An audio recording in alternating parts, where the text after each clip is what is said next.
Welcome to United Jews channel.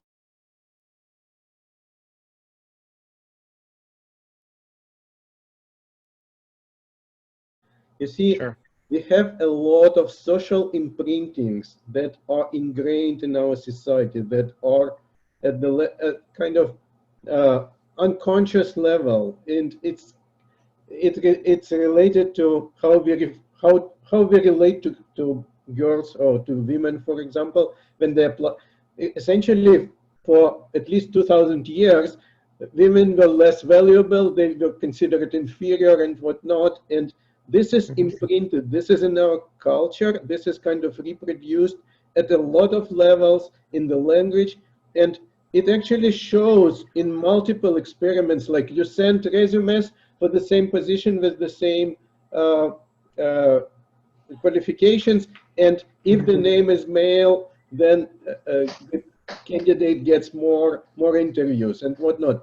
Women are routinely interrupted at the meetings, etc., etc. And by the way, Tatiana, regarding your that hey, we are equal. No, we are, what we have is there are several areas of business where let's say your connections are more important than your education. For example, at the CEO level, at the executive levels. And what we see there is that we see this imprinting of culture that large businesses boys club. This is still there. This is something that didn't change. We still have very few women running large companies or even sitting on the boards of the company. So we are really far from equality, both on day-to-day level and on the top level. And again, let me repeat it. This is imprinting of the past. And the same problem exists with, let's say, black people, which were very poor in the 60s and 70s, and still they're 10 times, they have 10 times less wealth than white people. So if you say, hey, from now on we are equal, let's finance our education. Everyone says that, let's finance our education, let's finance our children's education. Of course, people who has 10 times less wealth will get much poorer education, and this is what we see. Okay, Michael, may I say something about women CEO? The company, last company I worked for, specifically hired a CEO as a woman. They were looking for a woman, female CEO. They were looking for a female, and that's how she became CEO. But let me tell you something. I think you want to see 50% of CEOs have to be women, and you want to fight for 50%. Yes, 50 men, 50 women, 50 men, 50 women. You know what? I need to give birth to children, and you don't. Do you want me to be 50%? Do you want me to be CEO? Not every woman wants to be a CEO, so don't make me a CEO if I don't want to.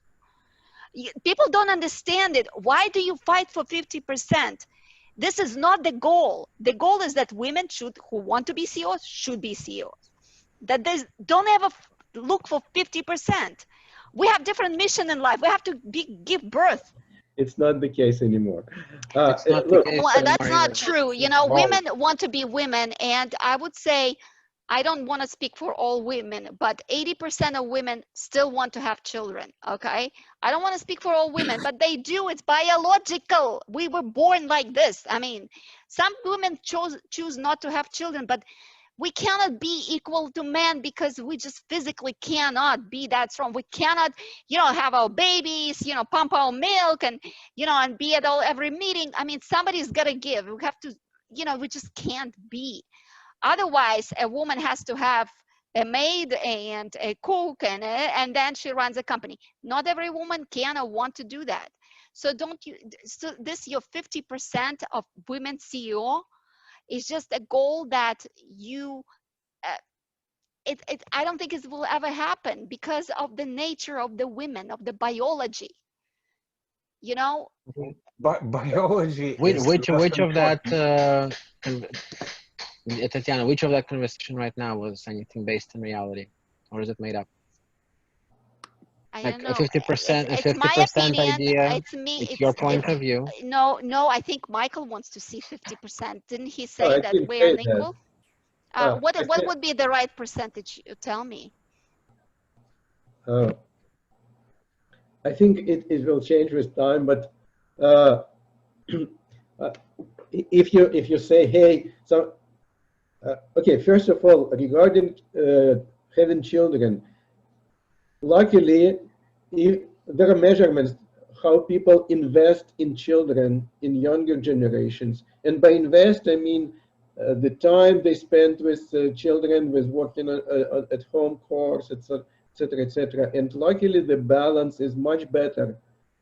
It used to be, indeed, I agree with you, the balance used to be a huge disadvantage for women, and now it's quite different. So, yes, I expect it to be, I don't know, probably 30 to 70 or 40 to 60 in let's say, 10, 20 years. I don't expect it to be 50-50 because, Well, thank yeah, we you. have this huge inertia. Society doesn't change overnight.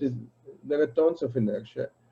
But I believe that, and then they will discuss, they will decide what they want. Maybe they will replace people with robots by then. I don't know. But uh, the point is, currently, if you look at the top level, like member of the boards and whatnot, you will, I don't know, you will probably see 5%, not even 30. Okay. Well, as long as you have the realistic number you hope for, but don't hope for 50% because this is not realistic. Uh, you know, I just, people forget biology these days for a lot of things. Women are just But not capable to be equally powerful at work and at home. They just can't. They have to, everything, we have limited resources of time, and there's only 24 hours a day. We have to sleep, right? I mean, women cannot be, It's hard to say. everywhere. Before historic times, we had matriarchate, right? And it changed only because of like warfare, essentially, or mostly Yeah. because of warfare. So now we are over with wars. So probably Yeah. we'll Well, get women there. have Well, priorities. let's say we have a pair, we have a couple, right? Like we're gonna pretend we have a couple, and they have a child, and each one has a business. One of them has to give up something in order for that child. Otherwise, we give up the child. We can give up the child. The child can Or raise. or we give up the marriage, which happens a lot because everybody is stressed out. So Yeah, but that's the thing. Like something has to give. Then my question to you, Michael, is: are you willing to stop working because your wife wants to be CEO and somebody has to take care of? I mean, the child is still there. Someone has to take care of it. So if you are, then congratulations, you are. But some people are not willing, and then it becomes kind of a game of chicken of like, which one of us is gonna break first, or child suffers. That's also a very valid option. Can all just make the child suffer too. And a lot of parents choose that. well, there's also an issue of who wants and who doesn't. For Correct. example, that's the same situation, and and another issue that I would add is what if that woman is better at it with a child, and man is not as good. Let's say I try, but I'm not as good taking care of the child. Exactly. So what do you do about that? no, How a about parent, another possibility? any parent can be good for the child if he loves or Yeah, she loves. exactly. How about a possibility of this? You have that same hypothetical couple, and they're both excellent parents, and they're both excellent at what they do, and we do not judge them for being a bad parent from the get-go, and we tell them that you're an excellent parent, and you know that you're an excellent parent, and we agree that you're an excellent parent.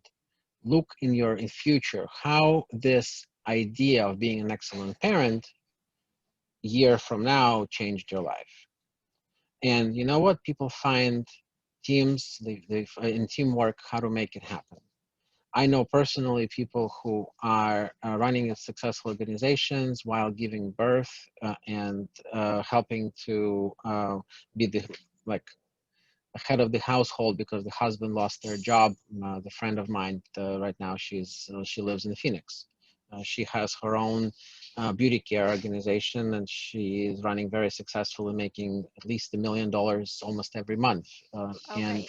she just decided There's to a be key a birth. thing. There's a key thing you said. She runs her own business. I think the person who runs the business sometimes can choose the time.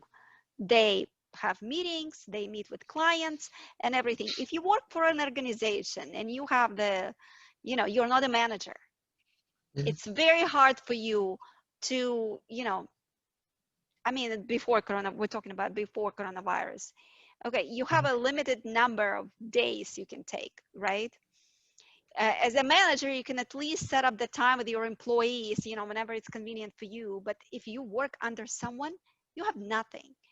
They tell you what to do and you can't. You're trying to, oh, can I take a day off here, or can I, and you're asking like all the time, like, oh, can I be with my baby is sick, and you're always like almost apologizing. So if you want to have kids, you better be a manager, because at least you can manage your time with your employees, at least something. Because how about stop asking and stop requesting? When you ask you for request, okay, you can hold on. request, and they're like, okay, a person, if your manager doesn't have kids, he or she could care less about what you ask. Right. It all depends. So now you have to choose managers who have kids, and that's what happens in real life. That's what happens in corporations, because I know women who are like, oh, thank God she has kids, she understands. Really, that's what happens. That's how women choose careers and jobs. Like, that's true. if managers have kids and could understand them. But you see, Tatiana, this is essentially a much bigger problem than just laws, right? It's exactly the preconception of the society that it is a woman who has to take care of the child. In younger generation, it's slightly different, and actually, in case child needs care, like, I don't know, is sick or whatever, many men take days off. They take all this parental leave, etc., etc. But yes, this preconception is still very strong, and this is something that we have to change. No, you don't have to change. Educated people do not have this. Whoever has a better job takes care of the child. Whoever has more vacation time, sick days, that person takes time. This is going on in every Russian-speaking family. Come on, who has a better job, that person sits with the child. Because Russian I would disagree with you. Russian families living in the United States. You're correct. Yes. However, look at other countries. There are other countries that give opportunities for both parents to be involved in the raising of a child. I forgot which country it is at this moment. I think it's Belgium or one of the other European countries that actually gives parents equal amount of time off to bond and to raise a child and to be with the child when it's necessary. So that's an example of when people are treated as people as opposed to gender. So we have a parental leave. We have a parental leave that men can unpaid.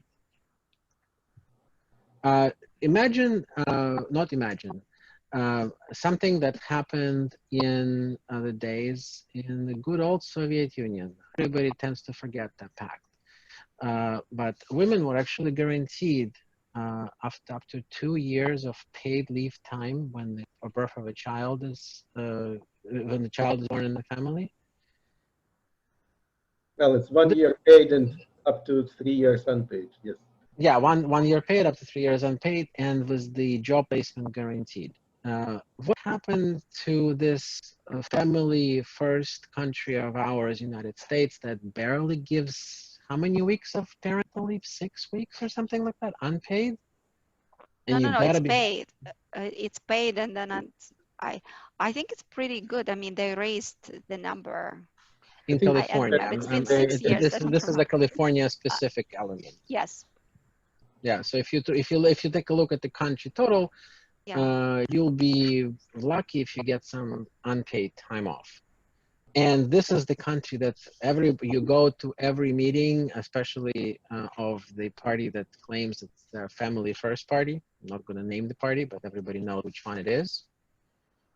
They would yell with spit on their face and blood in their eyes that they are family first party. But if you actually ask them what they are willing to sacrifice in order to have the family first, nothing really is in the art, and nothing is really in the game, because everybody is concerned about, well, how much money I'm going to lose by the fact that someone else is going to be off the job. To answer your question, how to work with a boss that doesn't appreciate you, don't work for that boss. Luckily, this is not Soviet Union where you're assigned to work for a particular employment that is given to you by the whatever the job board that was back in those Soviet Union days. You have a choice here. Like in the situation, in every single thing that in every single moment, every single day we're living through, we have a choice to take. We either make it or we choose to pass it on. Like you mentioned, you can voice something or you can shut up about it. If you do not voice, nobody cares about to listen to you, because nobody's going to ask you like, oh, Tatiana, do you really need this help? Because you did not ask for it. Be bold and ask for assistance when necessary. Be bold and ask for teamwork when necessary. It's always, by the way, and miracles do happen that way. Yeah, regarding the jobs, once you start having children, for example, for me and my husband, we could only work in San Francisco because it would be impossible to work outside of the city, because we had to pick up our kids at certain time from daycare. So that means, and whoever was like, oh, I can't, I have to stay late today, and I would have to run pick up kids, or I would say, I have to stay late, can you please pick up kids? So he would go pick up kids. So it was always like every day, you never know what's going to happen, and it's a lifestyle. And, thank God we worked at the city, not far away that we wouldn't have to stay an hour and a half in traffic, So I'm just saying, once you become a parent, it's the whole game, everything changes. Like you pick a manager who's understanding. Your career might suffer, of course, because your family becomes first. It's always first, and it should be first. And second and third. Family is the most important thing you have. And then, your career. So women CEOs, I mean, I applaud them, of course, but, they gave up a lot. They gave up a lot of, I hope everything is fine in their families, but it's very hard to be good everywhere. It's just time-wise, it's impossible. And that's when you start to realize that you don't have to pull the train all by yourself.